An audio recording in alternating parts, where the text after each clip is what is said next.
Hello, hello. Welcome to the Shropshire Witches. I'm Alex. And I'm Amy.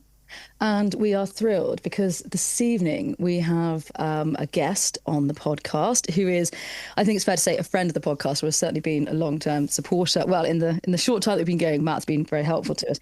But we have the wonderful historian, ally of Richard III, podcast host extraordinaire is the word I'm looking for. And it's Matt Lewis from History Hits Gone Medieval. So, Matt, welcome. Thank you very much for having me. Yeah, thank you. So tonight we've got rather an interesting subject. So I'm going to sort of, rather unfairly, but because you're very experienced, Matt, I'm going to pass to you just for a few moments because you know what we're going to talk about. So how would you, in a handful of words, describe what it is that we're going to discuss tonight? Medieval monsters. Yes, that's it. Specifically, we can talk ghosts, we can talk vampires, we can talk revenants, which are kind of zombies. Yeah. We can do some werewolves if you like. We can do a bit of demon summoning. Not do some demon summoning. We probably shouldn't do that. And kind of what did these things mean to the medieval mind? Why were medieval people as interested in ghost stories as we are?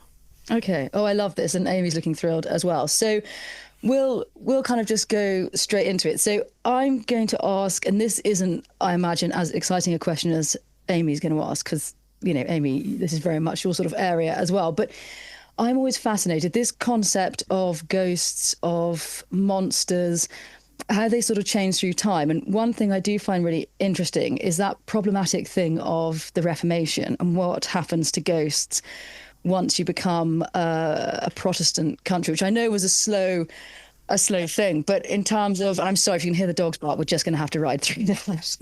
But ghosts and monsters and warnings, a lot of these, I know, particularly monsters, come from sort of the 11th and 12th century. What happens to them after the Reformation? Do they continue to be something that sort of is moralistic tales? Like what happens to them? They do slightly disappear in that Protestantism is much less willing to be superstitious. So they accuse Catholics of being incredibly superstitious and bogged down in lots of things that they shouldn't concern themselves with theology. They want to get rid of all of the paintings in the churches, and everything should be much plainer and much simpler. And Catholic, I guess what we might call Catholic superstition, goes along with that a little bit. So all of the saints have to go. You shouldn't be worshipping saints, really. You should be worshipping God and Jesus, and that's it. And along with that goes all of the things that are wrapped up with that spiritual superstition, however you might want to frame that. But this belief that there is this other realm, there is a bit in between heaven and earth where people can get a little bit stuck for a variety of reasons. And quite often the stories that we hear of these monsters, of ghosts and revenants and things like that, are souls who are trapped in purgatory and they're looking for help. So with the Reformation, purgatory is gone, so this idea that souls can get stuck is slightly lost as well, and the superstition that goes with it is sort of washed away and pushed to the side. Okay, that's interesting. And do you think, so particularly some of these older stories, I imagine a lot of them were designed to be told aloud, basically, or as part of songs and oral storytelling. How do you think they would withstand to a sort of more modern audience with that in mind? Do you think they translate, or do you think they've sort of fallen into the realms of sort of fanciful, not nonsense, that seems unfair, but so sort of far-fetched? Do you think that they would still stand as spooky today?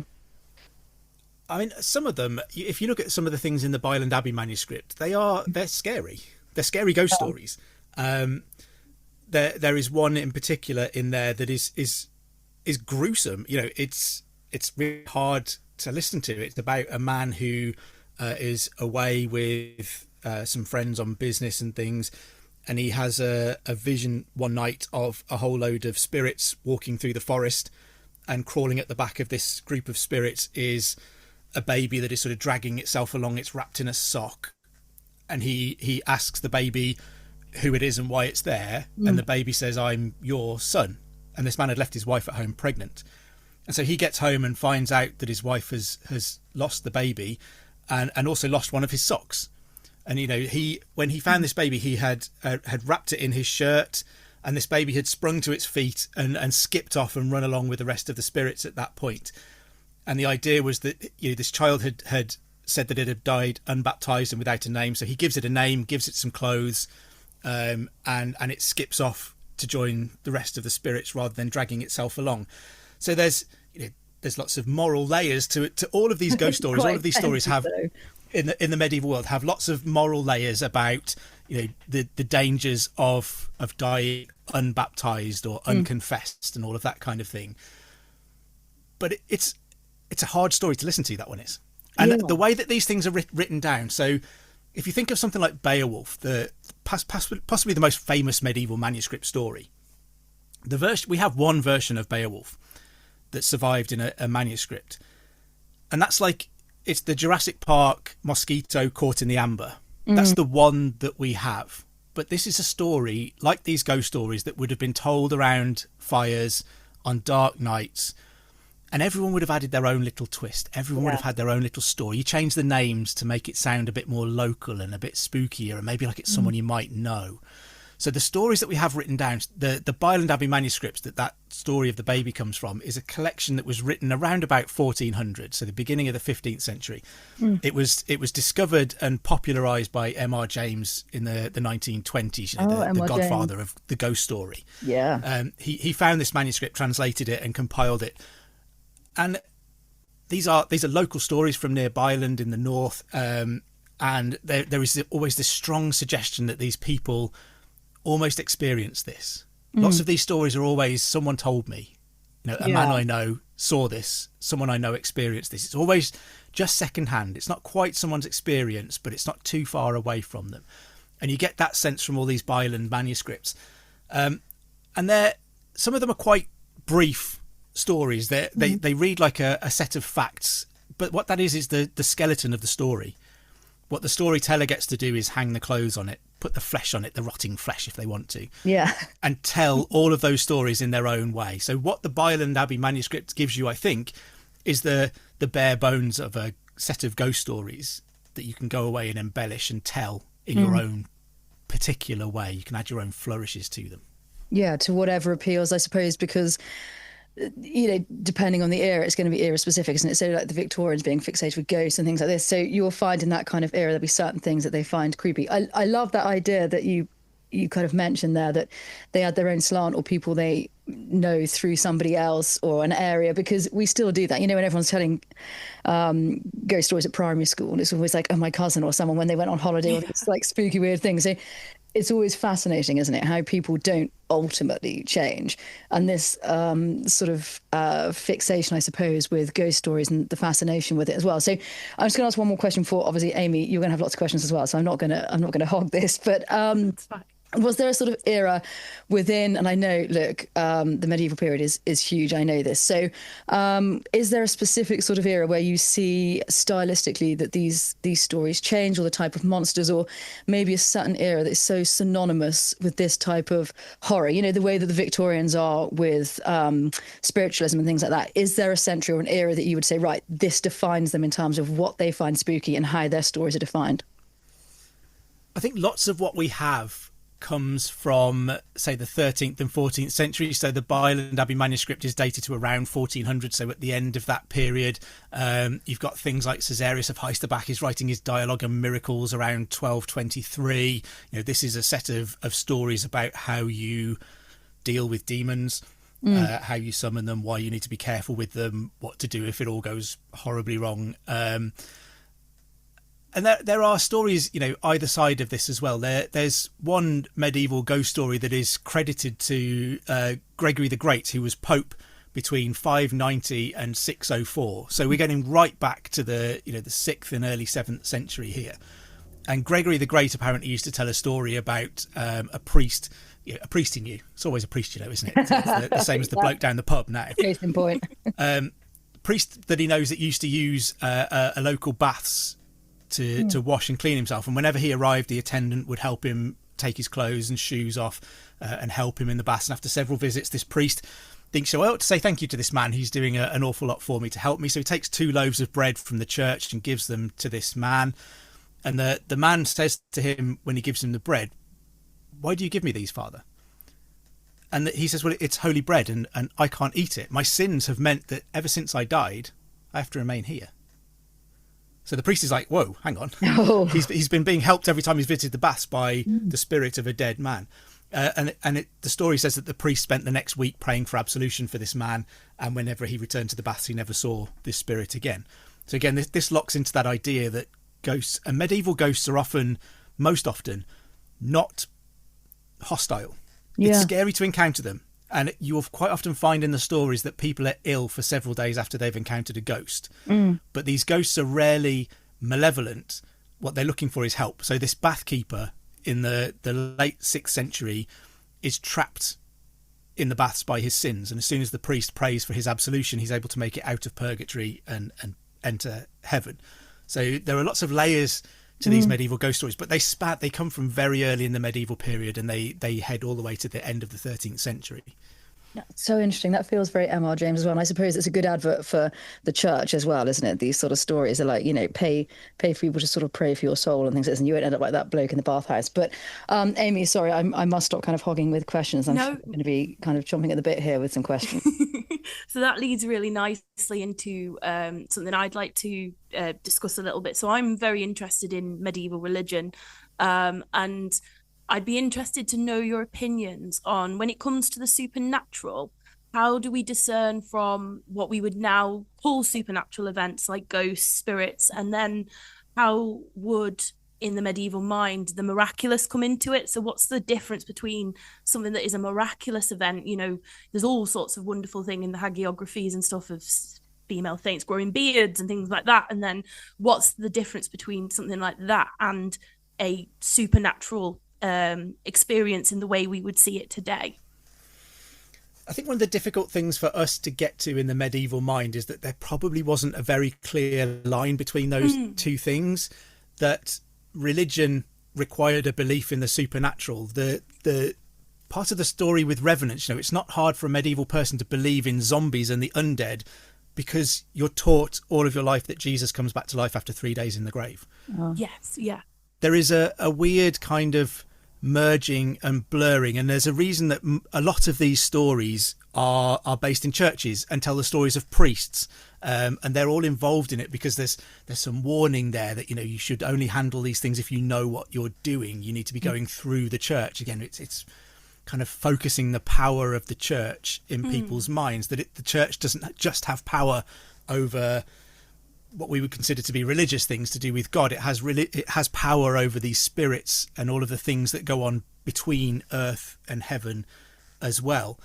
And they serve to reinforce a lot of the church's teaching. The church will teach that you should live a good life so that you don't commit the kind of sins that get you trapped in purgatory and forced to come back and wander forests until someone is willing to go and say some masses for you. Or in the case of some of these ghosts, they've stolen a set of silver spoons, so they'll find someone to go and give the spoons back for them so that they can be released. It's that idea that if you commit those kinds of sins, they will follow you. They don't end when you die. The punishment is longer than feeling guilty while you're alive. And that reinforces the church's teachings on that kind of thing. And it also, the fact that the living help the dead to navigate the afterlife reinforces the church's notions that you should pray for the souls of the dead to help ease their passage through purgatory. It's the reason that people, rich, noble people, will pay to have hundreds of masses said for their souls after they're dead, and that's because they've done a lot of bad things in most cases. And they can afford to have those sins eased by this process of saying masses. Lots of normal people can't afford to do that, but here is a reminder that you shouldn't forget those that are gone, that you can still help them by praying for their soul, by committing yourself to prayer. And it suits the church to have people praying all of the time. Yeah. I think it's a very human thing as well, that I think even though the supernatural has changed in the modern society, we can look back and go, actually, that makes sense. That's that remembrance. It ties into all that kind of thing. So it's really interesting. Another thing I'd be interested in discussing with yourself is, obviously the medieval period is a very long period. And that's a news flash to all our listeners. The medieval period was long, using my history degree well there. And I'd be interested to see how maybe some of the archetypes in the supernatural changed through contact with other cultures, such as during the Crusades, and even things like trade, and even within like the Viking Age? Do we see that certain supernatural archetypes are brought into the country whilst this contact between different cultures and things happens? And how does that look within British supernatural kind of stories in the medieval period? I mean, I think there are lots of things that are fairly universal. So ghosts crop up everywhere. Yeah. Vampires are strikingly common. There are loads of stories of vampires in Eastern Europe during the medieval period, and you get these deviant burials of people who have been found in Eastern Europe, buried with heavy stones on their chest, or with iron driven through their skull, through their bones, because people believed that vampires couldn't tolerate iron, or they were, manacled. Their hands and wrists and their ankles are manacled together so that they can't get up and wander once they've been killed. There are cases where you find someone has had a ball of stone shoved into their mouth so hard that it's cracked their teeth. And this is obviously designed to stop them being able to get up and bite someone.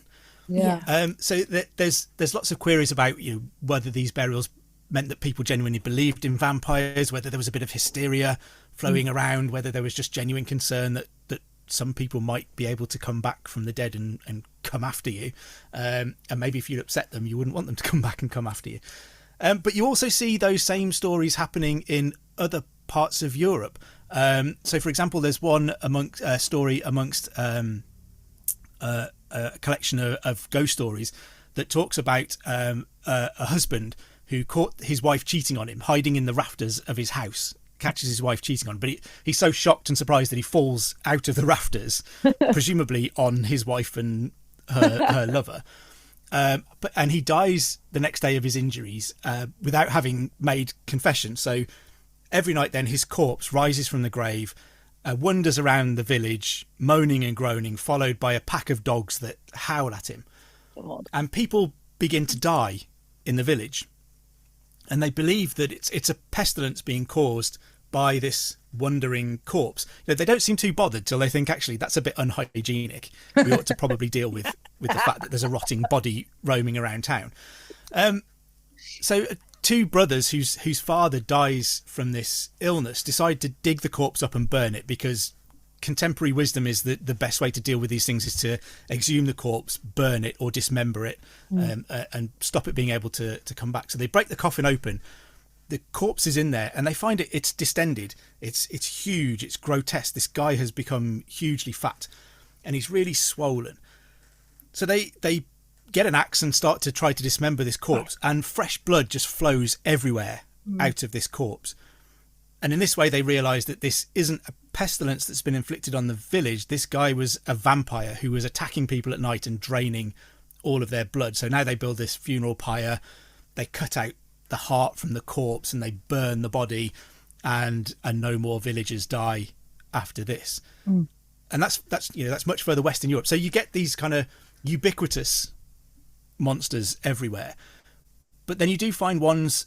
Sort of the Crusaders would have perhaps come into contact with notions of the jinn, who are in the Near East, these kind of magical beings. And that seems to be a step too far for Europe. Europe never really buys into this idea too much of magical spirits.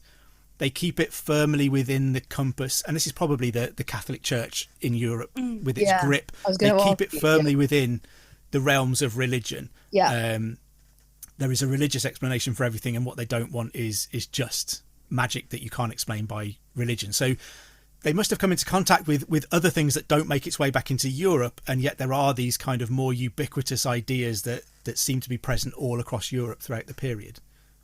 That's fascinating, isn't it? And I suppose it translates in other things like you were saying there, and I was going to mention that with the Catholic Church. It's the same with sort of pagan things that then get eaten up by the church as well. They're like, how can we make this somehow more relevant to us so we can keep people happy, but also it's a little bit more relevant maybe. One thing I do always find amusing is the sort of, and I think this goes throughout time, and to be honest, you could argue even with things like uncanny on BBC Sounds that they cover so well is the hysteria. So like this chap's body, so they're like, right, take an axe to him, because I think that's the solution here. Yeah, they always do it. And in, even when you look at things like, bringing in priests and all this kind of stuff, and you only have to look on iPlayer now to see the programs that are about exorcism and things, and they sort of really bring a big audience in. So although we consider ourselves more advanced in a way, which I don't think we are really, we sort of remain very superstitious. And whether you believe in ghosts and all these sort of things, it's not that relevant really, because ultimately we just like to be spooked, don't we? I think that's what we're looking for. I think if anything, we're probably more superstitious because we've managed to disconnect a lot of these things from religion. So medieval ghosts aren't scary because they're not coming after you to hurt you per se. They want to get your attention, maybe because they want your help. They want your assistance, and they might threaten you with, there's one case of a story where a ghost says, I need you to go and get 10 good priests to say masses for me to save my soul, and if you don't do that, all your skin will fall off. But he's not necessarily attacking. He's just saying, I really, really want your help, please. Otherwise something nasty is going to happen to you. So I mean, obviously the guy goes and gets the prayer said. You would. You want your skin, your skin to fall I wouldn't off. risk it. It's quite useful where it is. Totally. So, but today, you watch a ghost story today, a horror movie about ghosts, and they are invariably malevolent spirits who are trying to cause people harm. And that is very different from a medieval ghost, because we've disconnected it from being in that transition from earth to heaven, and that it's no longer part of that process. We don't see it that way. We see it as it's something that shouldn't be there. It doesn't have a place in this world, and it wants to cause us harm. Medieval people simply didn't have that version of a ghost, really. Yeah, because that's such an interesting slant, because you're under the umbrella of the Catholic Church. So although a lot of their tales are kind of moralistic and terrifying, like if you do this and you're not married or whatever it may be, or if you don't sort of pray for the dead, there's also that continuum of just sort of protection, isn't there? That these can't really hurt you because of this sort of all-seeing thing. I find it really fascinating. I want to go to vampires because this is not a subject I'm versed in at all, and because like all I was going to say all millennials, but really anybody I think born after Bram Stoker, to be honest, just kind of has one idea of a vampire, which is this sort of super kind of sexed up, educated, I mean eerie, yes, and sort of a little bit kind of gratuitously gothic, which is sort of not gratuitous because they're meant to be that gothic. But this idea of a vampire, as we perceive them now, if you instantly think of a vampire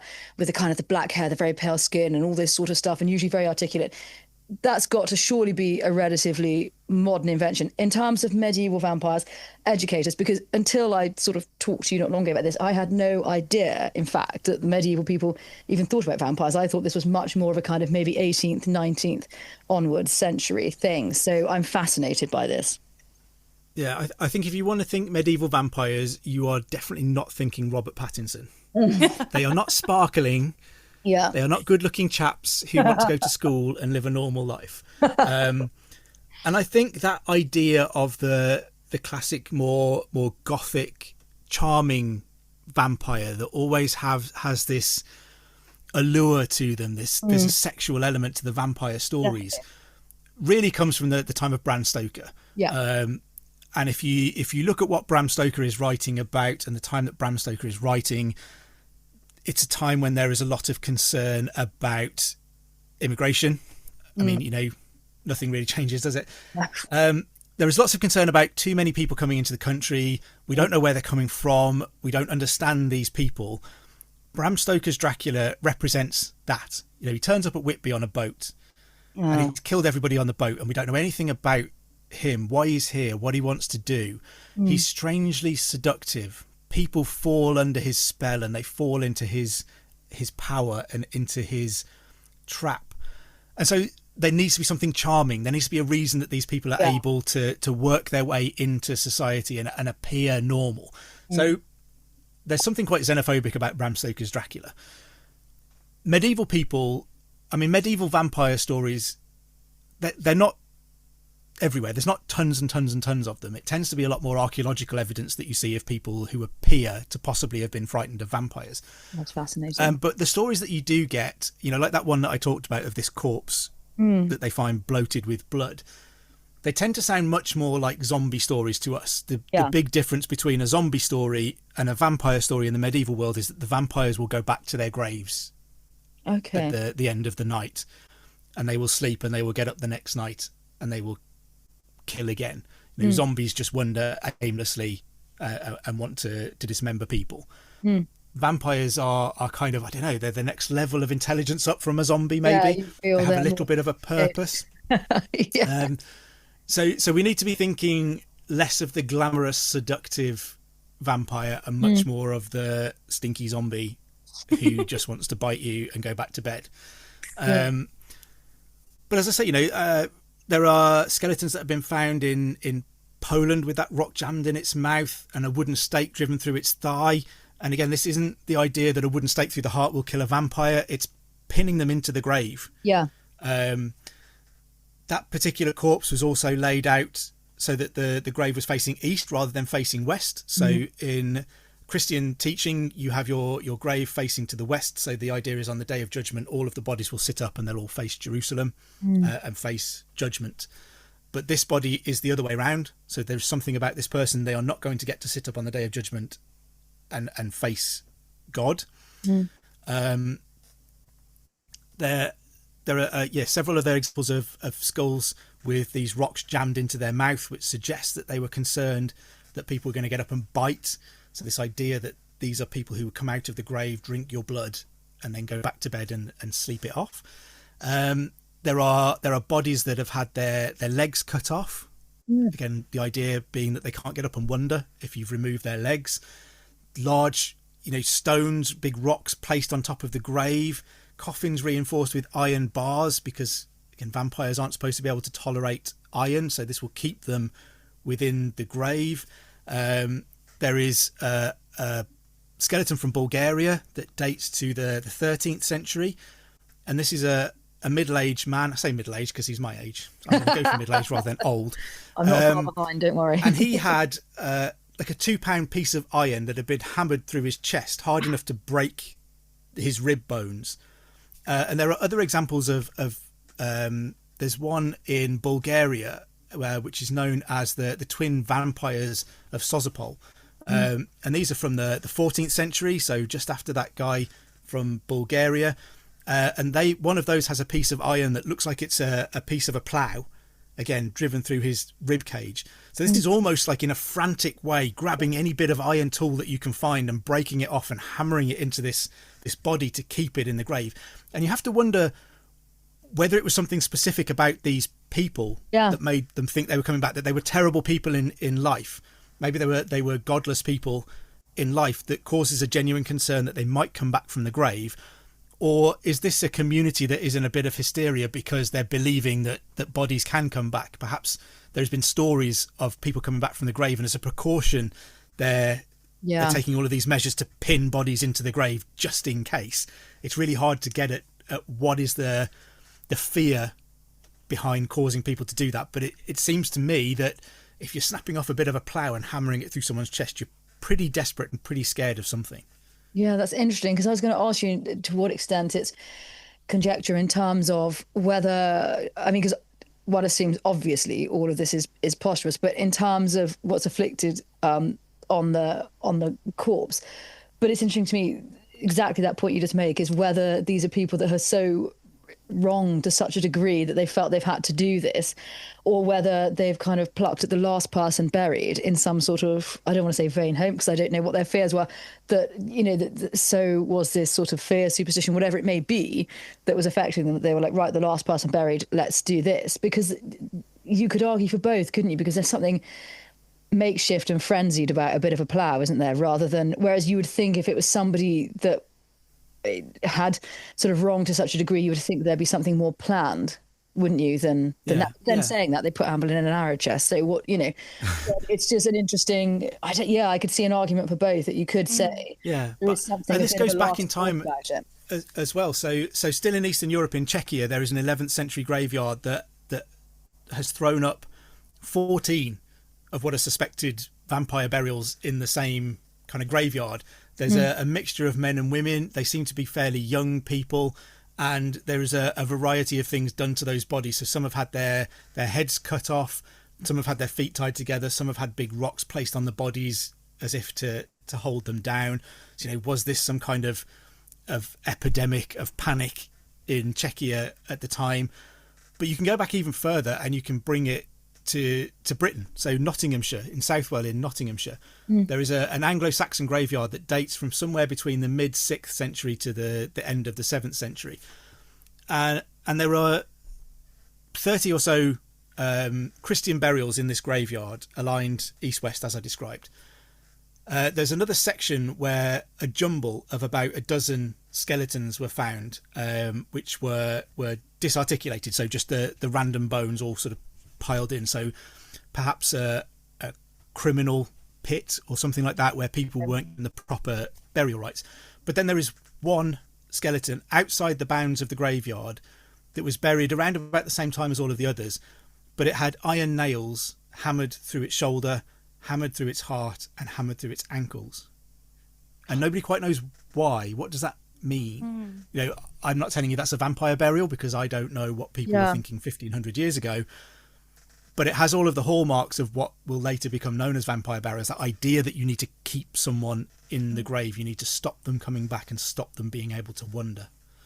And I'm going to ask, sorry, Amy, I promise this is my last question for this bit. I'm just, do you think as we became sort of, not like we stayed a non-secular society for so long, but I'm just interested, because a lot of these sort of in later centuries, almost how they buried certain criminals and things at crossroads and that kind of thing. Do you think once we kind of maybe put aside the idea of monsters and vampires and things until Bram Stoker, do you think some of these ideas of what they used to do to criminals and things like that were taken from these kind of sort of burials? Or do you think, I'm just interested because a lot of them seem to resonate with that kind of thing. Do you think just as we lost those superstitions, maybe we just thought for punishing people in general posthumously that we adopted a lot of these things? Yeah, I mean, unfortunately, in the absence of evidence, we are in danger of assuming that these deviant burials are something to do with vampires and monsters and everything else. The other explanation that's possible is that these are criminals who are being punished. They're being denied a proper Christian burial as a form of punishment that goes beyond the grave. Perhaps what they had done was so heinous that it was decided, you know, you're not going to be allowed to rise on the day of judgment. And again, you know, hammering things to keep them in their grave may just be a way of stopping the body sitting up on the day of judgment and being able to get to heaven. It's so much more fun to think of them as vampires, really. I agree. Yeah. I think I do. Definitely. Amy, I'm going to step back because I'm absolutely hogging this. No, it's so fascinating. But yeah, it is, isn't it? I would be very interested to find out a little bit about where the devil sits in with the conversations of the supernatural in the medieval, because so much of when you get into the early modern period, things like witches and even to a certain extent ghosts and hauntings can be attributed to the devil or come from the devil.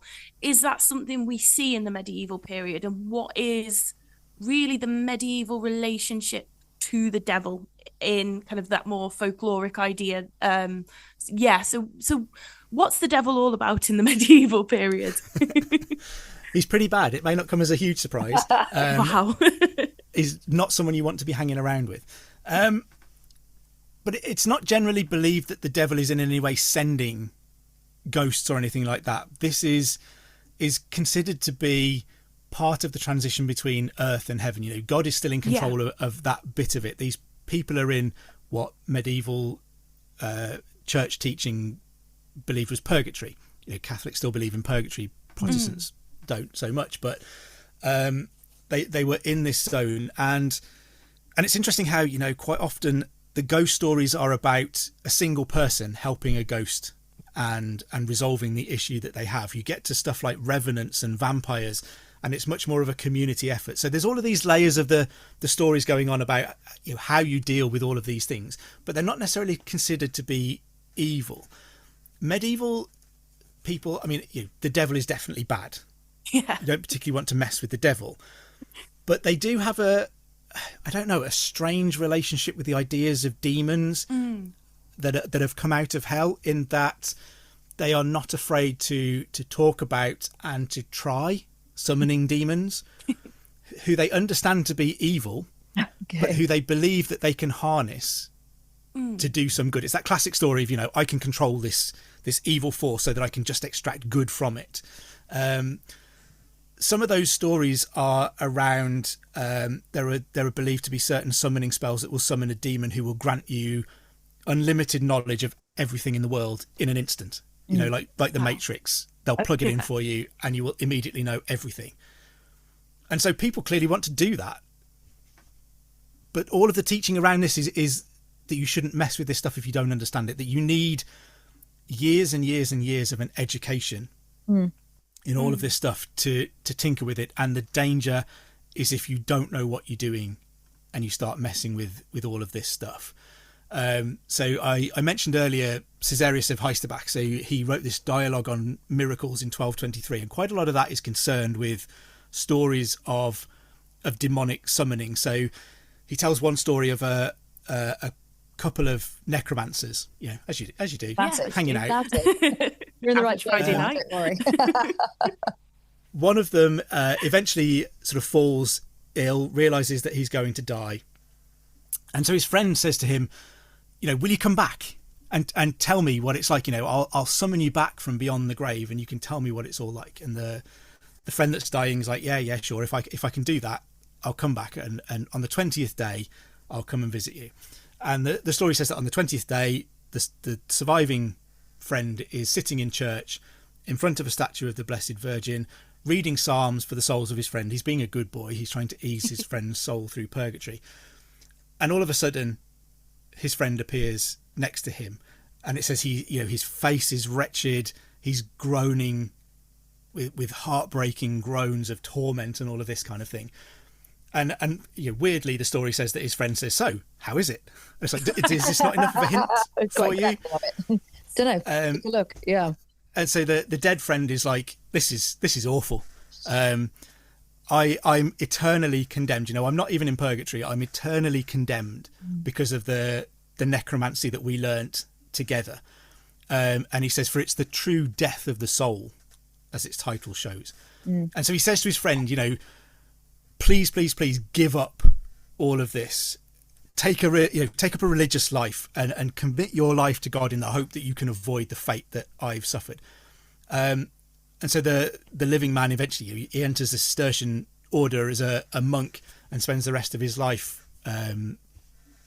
serving God in the hopes that he can avoid his friend's fate. So there is this clear idea that messing with this stuff is a bad idea that can get you into a whole lot of trouble. And Caesarius tells us this other story of a clerk in Toledo who was good at summoning demons. His speciality, I don't know if it's quite a party trick, but it's quite neat. And Caesarius says that, I know a monk who went to visit this guy. So again, we've got that one step removal from this. Yeah, of course. The guy down the pub told me.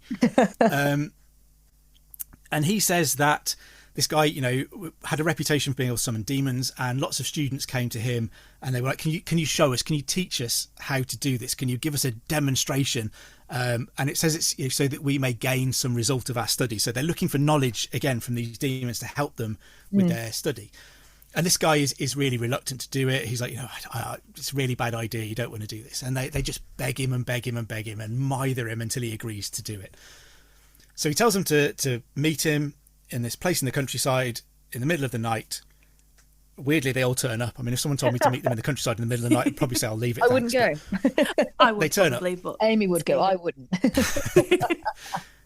And so this guy draws a circle around all these students, and he says to them, whatever you do, don't step out of this circle.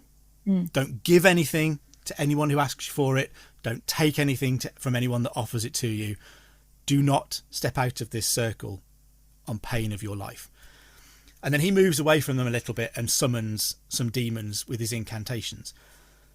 And so they first turn up as this group of well-armed soldiers. They start practicing fighting around all of these youths who are marvelled by the appearance of all of these soldiers. They pretend to fall, and they reach out their lances as if threatening the students, trying to get them to lurch out of the circle, perhaps, but none of them fall for it. So when this doesn't work, they turn into a group of beautiful women, and they start dancing around all of these students. And you might be surprised to learn that this works a little bit better than the soldiers. I'm shocked, honestly.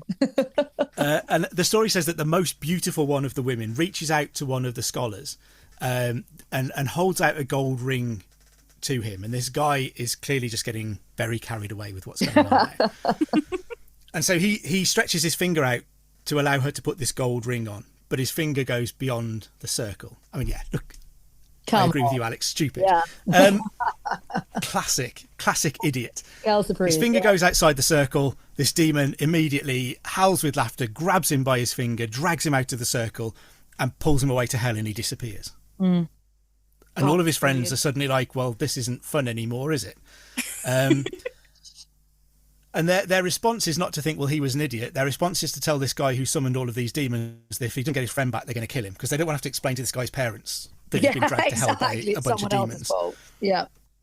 And this guy is like, it's not my fault. I told you what would happen. I told you to stay inside the circle. Yeah.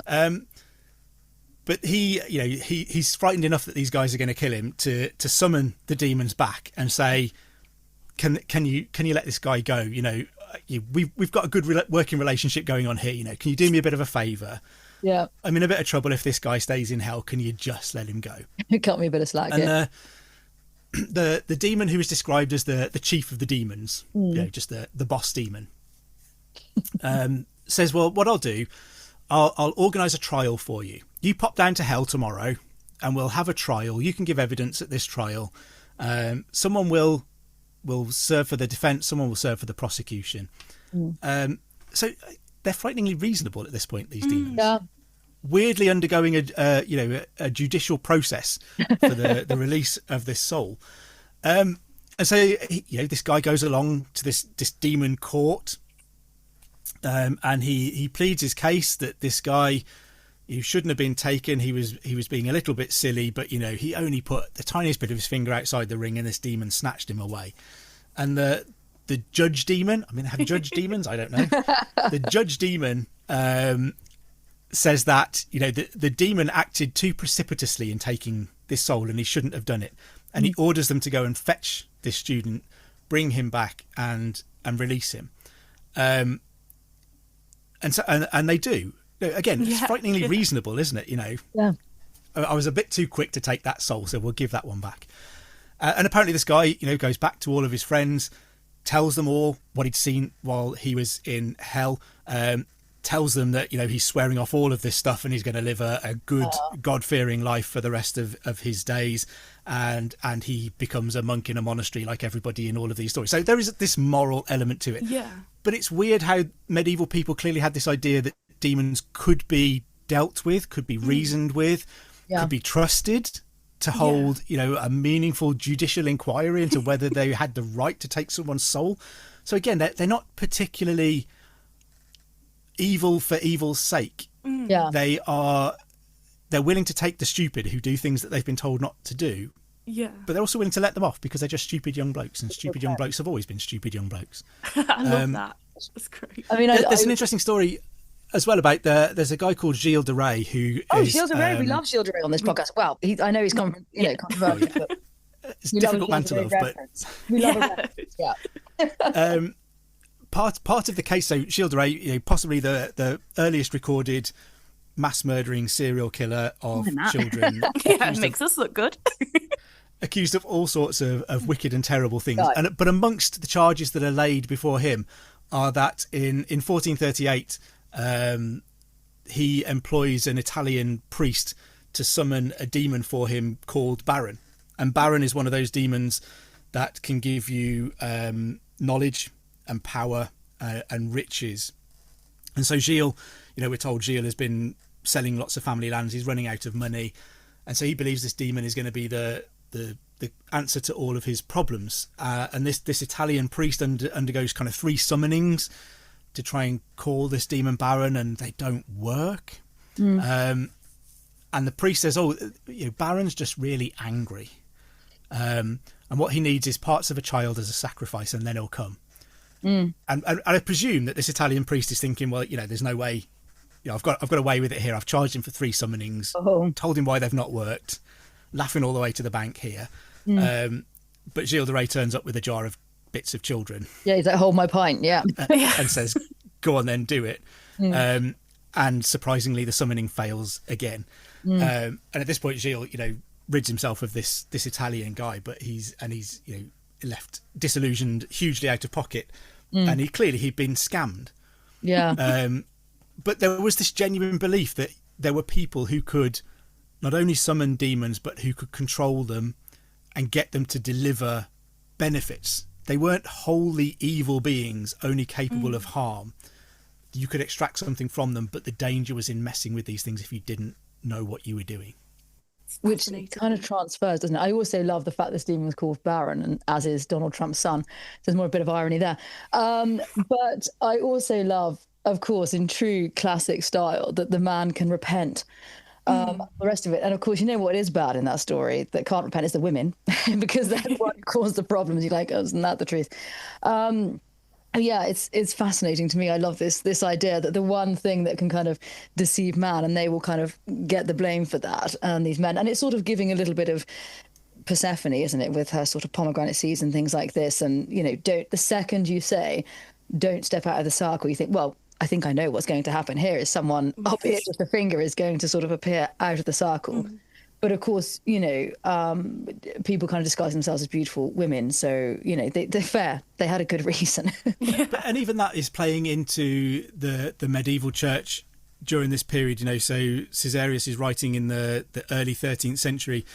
And this is the time when the church is really solidifying the idea that women are all daughters of Eve, that they can't be trusted with anything. They shouldn't have political power and authority because their entire purpose is to deceive men. Of course. Yeah. And these stories kind of reinforce that the soldiers don't have any effect on these boys, but as soon as you put a group of beautiful women dancing around there, all of a sudden these boys go to pieces and are dragged down to hell by demons. There is that level of institutional misogyny that the church is promoting built into a lot of these stories as well.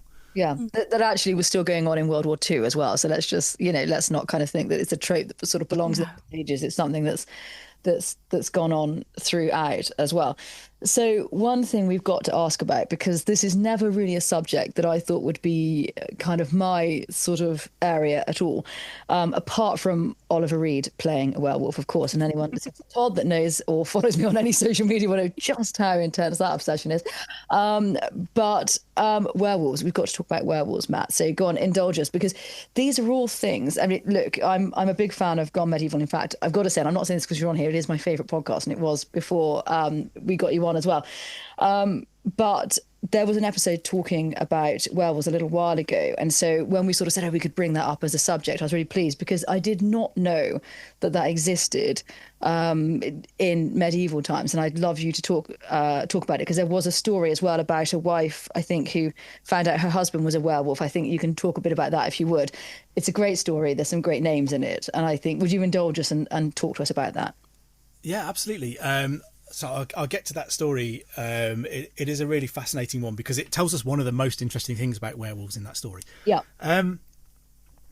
So stories of werewolves exist kind of throughout the medieval period. Exactly what people believed is quite difficult to pin down, much like the vampires and those deviant burials. So there is an 11th century law code that was written by Canute when he was the King of England, the Danish Viking King of England, whose name I always have to read twice on a bookshelf. I always read it wrong. Canute. I love Canute. She loves him. The only person I love more is Harold. Hardrada. Oh yeah, yeah. Oh yeah. We will stand Harold Hardrada on Gone Medieval all day long. Amy's thrilled now. Yeah. King. Yeah. So there is this 11th century law code by King Canute, in which there is one of the passages that says it seeks to ensure that the madly audacious werewolves do not too widely devastate nor bite too many of the spiritual flock. So there's an explicit use of the term werewolf there being prevented from biting Christians. What's not clear is what Canute understood a werewolf to be. Okay. The phrase that's used in the language that's used literally translates to wolfman. And it could mean an outlaw. So outlaws at this time were quite often called wolves. They go and live in the forest beyond the law of man.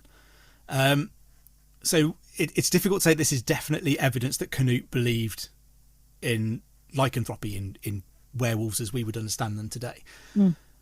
But there are lots of stories of men who turn into werewolves, in medieval Ireland during this period. So Gerald of Wales wrote his topography of Ireland in the 12th century, around the time that Henry II is invading Ireland from England to try to colonise it. So the topography of Ireland is a really interesting piece, perhaps the first effort to justify colonialism and empire. It's a really interesting story. It paints the Irish in ways that stuck for centuries as wild drunkards, not to be trusted, barbarous. Gerald has a lot to answer for. Yeah.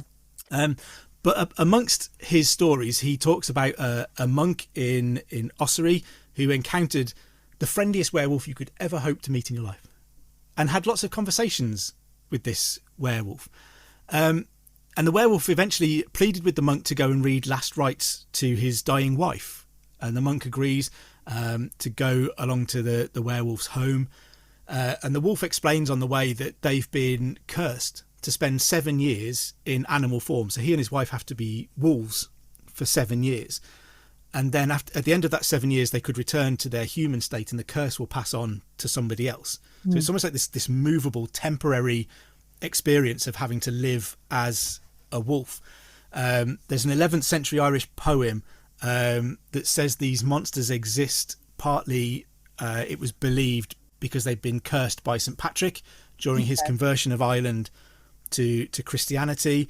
And it says that there are people within Ireland who can turn themselves into the form of a wolf, and they will rend flesh with wicked teeth, and they're often seen slaying sheep that moan with pain. But when men raise the hue and cry or scare them with staves and swords, they take flight like true wolves and they disappear. There is a 13th century Norwegian text known as the King's Mirror, and this is partly lessons on how to be a prince and a nobleman and things like that. But this tells stories of Irish werewolves. So Norwegians know about Irish werewolves, and this same idea of a curse that passes through generations of a family. So rather than moving on to different couples, in the Norwegian tale, it's passed through generations.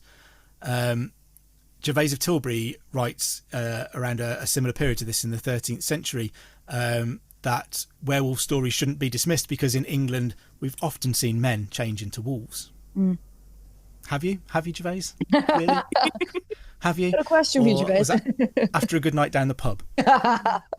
Yeah. There are stories that go back to the 11th century of Scandinavian werewolves.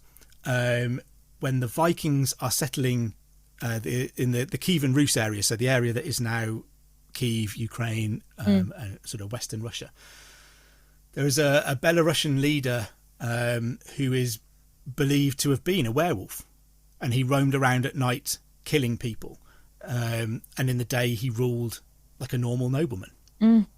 There is a 14th century source by a writer named Johannes Actuarius, and he describes the condition of lycanthropy, and he says it's a form of melancholy that makes the affected person wander around at night. And he says they often visit tombs, and they wander around like wolves, and they come back in the morning as their human selves, and they stay at home all day. And he said these people will often have ulcerated legs and sore feet because they wander around on stones and thorny ground all night. They'll have like dry eyes and a dry tongue, and their vision will be poor from the time they spend as a wolf. He said some patients that he claims he's treated people with lycanthropy. He says some of his patients fear dying as a result of this condition, and others hope that they will die.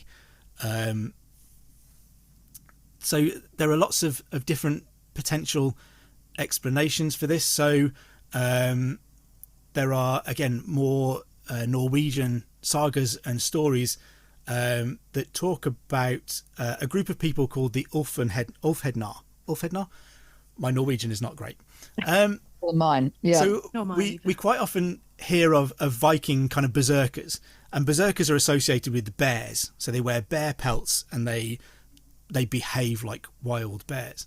The Ulfhednar were said to have the characteristics on a battlefield of a wolf, that they were impervious to pain, they would fight, and they would wear wolf pelts and wolf heads because the wolf is closely associated with Odin in Norse mythology. So whether the idea that you could get these ferocious warriors running onto a battlefield wearing a wolf pelt, perhaps with a wolf head, whether that lies behind the idea that you see in lots of medieval manuscripts that there was a race of dog-head people out there somewhere, or whether this is the root of the idea of werewolves, that people would tell stories of men wearing a wolf pelt who seem to transform into the ferocity of a real wolf, and somehow that becomes lycanthropy and werewolves as we understand it is again, it's really hard to get at, but it sounds like medieval people believed in werewolves. And that story that you mentioned that I promise I'm going to get to. No, because honestly, this is fascinating. Keep going, please. I'm waffling on werewolves. No, you're not. No, you love it. So this comes from the 12th century, so we're in the 1100s here, and it comes from the Lays of Marie de France. So this is a French lady who writes these stories and poems, and this is the story of a knight named Bisclavret. He lives in Brittany. He is a well-respected knight, a handsome man of noble lineage, and he's married to a beautiful noble woman. So far so good. Starts like all the stories. Excellent. Handsome knight, beautiful noble woman. Every month Bisclavret would disappear for 3 days, and nobody quite knew where he was going or what he did. And one day eventually his wife kind of decides she's going to broach the subject with him, and she says, where do you go and what do you do? And he doesn't want to tell her. He desperately tries not to explain what's going on. And she starts saying, have you got another woman somewhere? Should I be worried that you're having an affair when you go off and disappear for these 3 days? And this eventually causes him to admit that for 3 days of every month he transforms into a wolf and he has to go and hunt in the forest. And he says to his wife that there's a chapel just on the edge of the forest, and he hides all of his clothes in a boulder under there just before he transforms, and that he needs those clothes to be able to transform back into his human form at the end of the 3 days. And you might like to think that his wife would be understanding of this. She is not. She does not like this. Okay. She is shocked. She's probably scared, I'd imagine. And she desperately decides she wants out of this marriage. She does not want to be married to a werewolf. She gets in contact with another local knight, a guy who she knows has a bit of a crush on her. And so she says to him, my husband's a werewolf. Do you fancy killing him for me? Classic. As you do, the way to start a conversation. Come round for a drink. Husband's a werewolf. Would you like to bump him off for me? You'd have to be quite attracted to that sentence, I think. Yeah.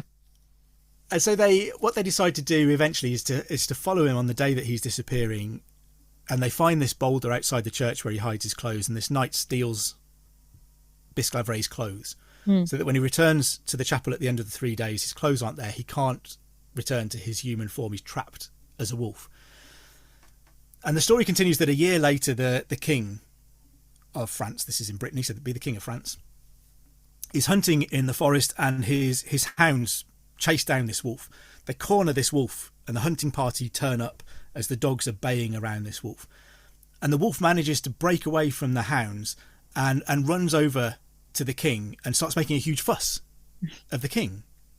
And the king is absolutely amazed. This is weird. This wild wolf has come over for a bit of fuss. But as I think I would, probably thinks actually this is quite cool. Yeah, who doesn't want a pet wolf? Name him.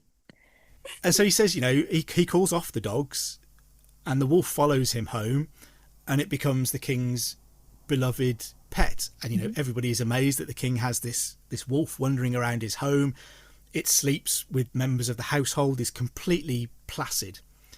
One day the king puts on a feast, and the knight who had stolen Bisclavret's clothes is now married to Bisclavret's wife, presuming everybody believed that Bisclavret had been killed or disappeared. And the couple turn up for this feast, and the wolf attacks the knight. And everyone in the room is utterly amazed because this wolf has never, ever gone for anybody before. And later on, the king goes out to the forest to hunt again, takes the wolf with him. As you do. If I had a pet wolf, it would go everywhere. Yeah, everywhere. Inseparable. Yeah. And while he's there, Bisclavret's wife comes to see the king to do homage. I don't know if she's got another husband that needs bumping off, but maybe. But the wolf sees this wife and it attacks her so savagely that it bites her nose off. And the king is now thinking, well, I can't have this. This is not on. But one of his advisors says, hang on a minute, this wolf has never, ever been violent or shown aggression to anybody except this woman and her husband. Mm. He says, we also know that this woman's first husband disappeared several years before. And this advisor says, I'm wondering whether there's a connection somewhere between this. I don't imagine they're thinking this is a werewolf. Yeah. But maybe this wolf knows, this wolf was knew Bisclavret or something. I don't know. And so this advisor urges the king to question the woman and her husband before doing anything about the wolf. And I mean, they torture the woman. Of course they do. Because it's a medieval story. Of course you torture the woman. Not the man. The woman, though, yeah. And surprise, surprise, under torture, she admits everything that she did. And so the king orders her to go and fetch Bisclavret's clothes that they stole from that chapel. And she goes and gets them and brings them. And the king shuts the wolf in a room with these clothing, gives it a bit of time. I don't know how long. But at some point... I'm going to ask you how long. At some point, he opens the door to the room, I imagine quite slowly, to find Bisclavret sitting there in his clothes. Yeah. And his wife and her husband are sent into exile for what they did to Bisclavret. And no action is taken against Bisclavret for being a werewolf. No one is bothered. Hurrah, Bisclavret's back as a human. That's great. Mm. The interesting thing I think about this werewolf story is that the werewolf is our protagonist. The werewolf is the one we're feeling sorry for. He's the one who's hard done to. He turns into a wild animal and goes hunting in the forest for 3 nights a year, but it's his wife and this other guy who are the awful ones. He's the victim. And it's weird, I guess, that we find a story in which the monster is the victim. There's a little bit of Frankenstein going on there, but this is, in the 1100s. This is 700 years before Frankenstein. You are driven to feel sorry for the monster of the story.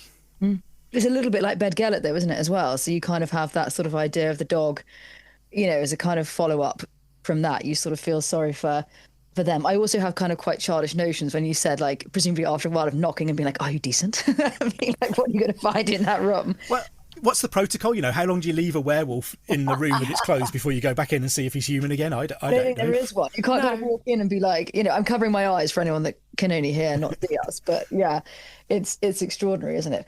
I think I'm also not overly surprised by the sort of the Irish association because, of course, I'm thinking of, and everyone listening, forgive my pronunciation, things like Colcullen, but who was the one, wasn't there one that turned into a raven, and there was the swans and all this sort of thing? So they had quite a long history, didn't they, within sort of transforming into animals and things like this. So maybe it's sort of fascinating to me that the Irish have this history of kind of transformation. So maybe not overly surprising that they have a kind of a werewolf culture. I didn't know that they did, so it is really interesting. But I suppose with the old Irish myths and things, they do love somebody to turn into a raven or various birds and things. I can't remember the swan story, but I think it was the... and that's partly playing into Gerald of Wales's work, his idea that the Anglo-Normans were there to Christianise and, in scare quotes, to civilise these people. So you need them to be somehow disconnected from Christianity. I mean, Ireland was Christian before Britain was, before England was. I didn't know that. That's okay. Celtic Christianity had remained detached from the Roman Church, and part of what Henry II does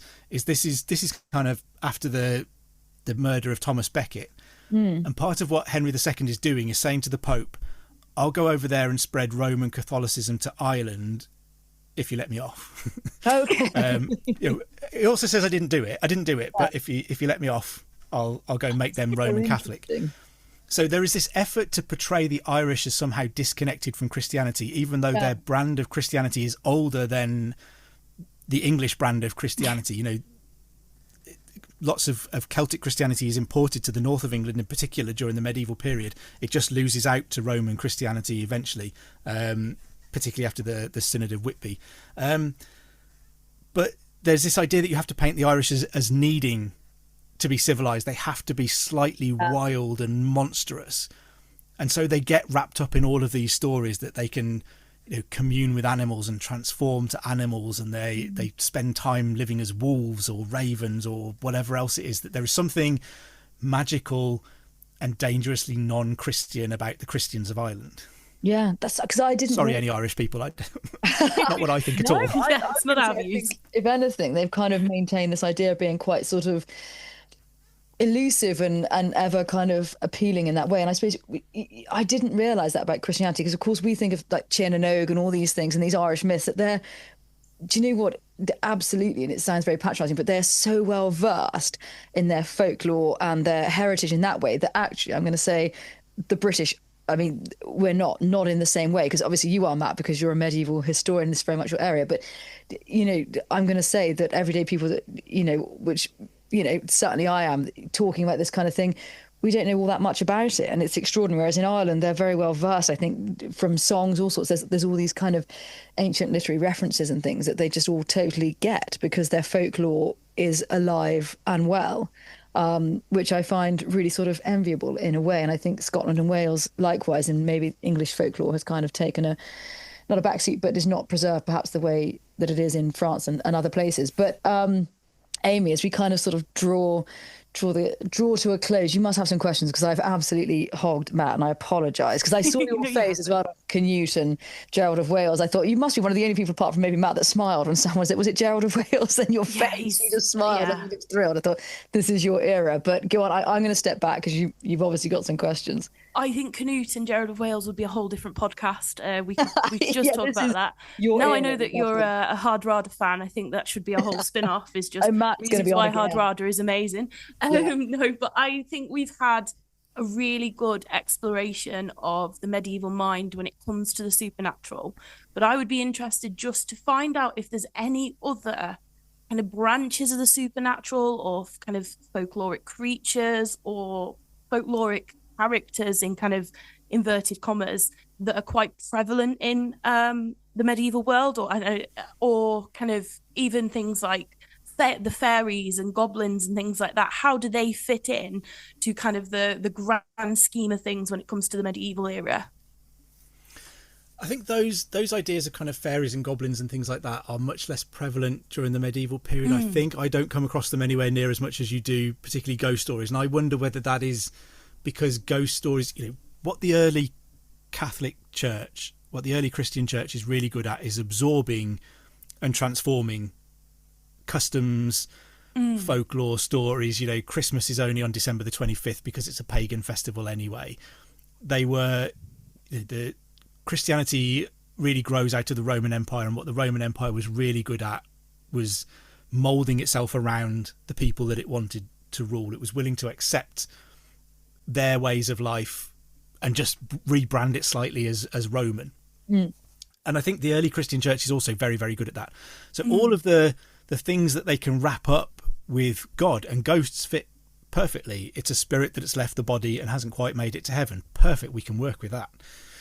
Things like fairies and goblins become much more difficult because they're not human creatures. These, with the exception of demons, the things that we've talked about are humans who are in some way stuck or need help, or are cursed in the case of werewolves perhaps.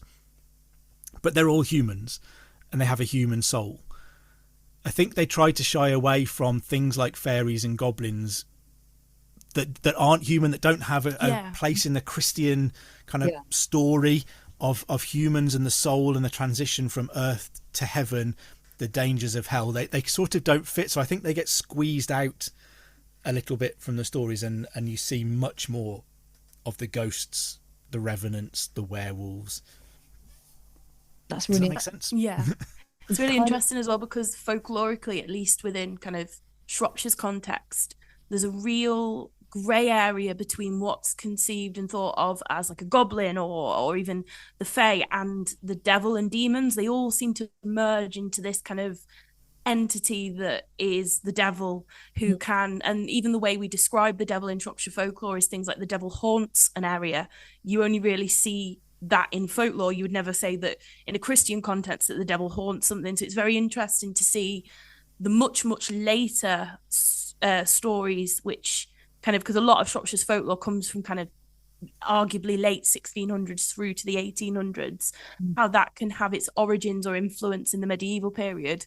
So it's interesting to think about things like that. It's also interesting that it then in the 16th, the 18th century, it comes after that disconnection from the Catholic Church again. Yeah. So the removal of all of that belief and what we might call Catholic superstition about spirits and ghosts, you disconnect that, and suddenly you can have those magical creatures again, and they can begin to make their way back in, which shows, I guess, that they've never disappeared, they've never entirely gone.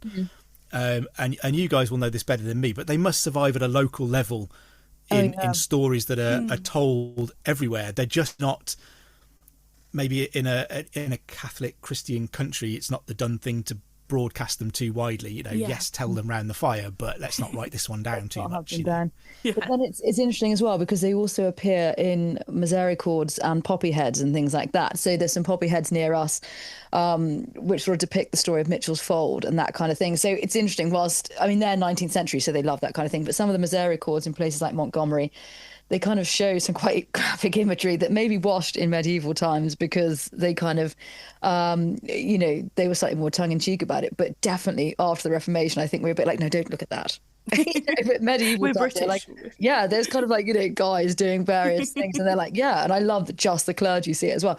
And I suppose it's a little bit like the Robin Hood thing that I'm so fascinated by, which is always that, of course, after the Reformation, they're like, how do we explain the guy living in the woods that's obsessed with the Virgin Mary? Because that's got to change. Like, you can't really, it doesn't sit in the same way, does it? So we're like, I don't know, let's give him Marion. And then it turns out she's an old French reference anyway, so we're kind of borrowing from everyone. But I just love that as the eras change, you've got to kind of slightly alter the stories, be they monsters, outlaws, whatever it may be. They all kind of take different guises, but they've got to fit generally whatever the kind of ecclesiastical theme is of that moment. And I think part of the beauty of all of these stories, as we've discussed, quite often what we have set down is that shell of a story. It's for you to wrap it up in whatever you want to wrap it up in, and that will be relevant to wherever you are and whenever you are, and that story can change. I always think it's a lot like if you go and watch a comedian do a stand-up routine. If they come to your local town,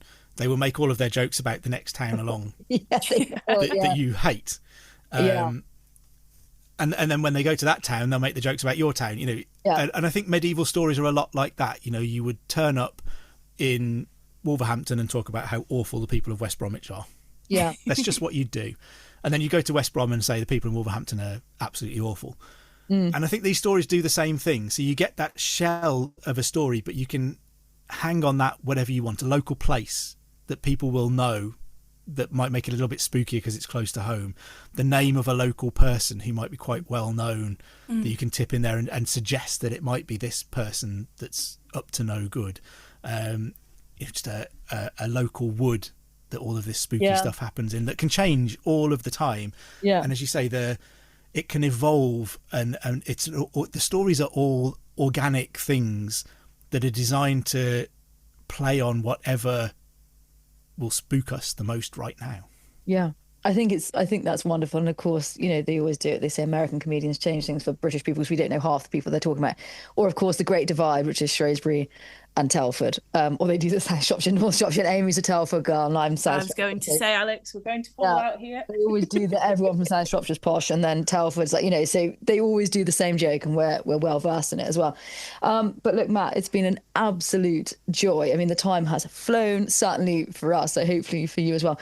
I hope that you'll come back on for different subjects, because I've got 3 of your books downstairs. So I meant to add at the beginning, when I sort of fumbled over my words, that Matt is also an author, and it's well worth reading. So particularly, I've read your Richard III book, which is, for those that can't see, is behind Matt, but I've got that and I've read it, and it's fabulous. And I think it's a really interesting view on one that sort of it's changed in recent times, hasn't it? I know that's for a different podcast, but I just think it's worth looking into. So I hope you'll join us to talk about Eleanor of Aquitaine and Richard III and various things. You'll be on more than you care to be, I think, if you're I mean, if you say Eleanor of Aquitaine and Richard III, I will be back anytime. There are names that will summon me to the podcast, and those are just a couple of them.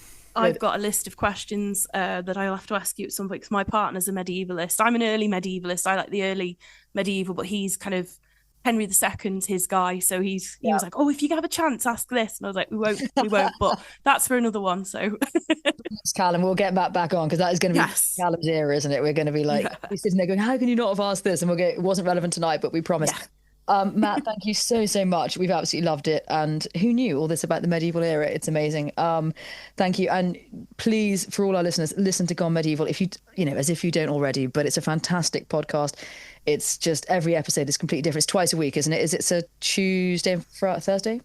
Tuesday and Friday. Tuesday and Friday, that's it. Yeah. Ellen and Yarniga's episodes on a Tuesday and mine on a Friday. You're on the Friday, yeah. It's ace. Give it a listen. It's so varied. It's fascinating. And they talked about misericords recently, which I was very, very excited about as well. So, please listen in. Matt, thank you so much. And we'll see you all soon. Thank you. Thank you very much. Thanks, guys. Thank you.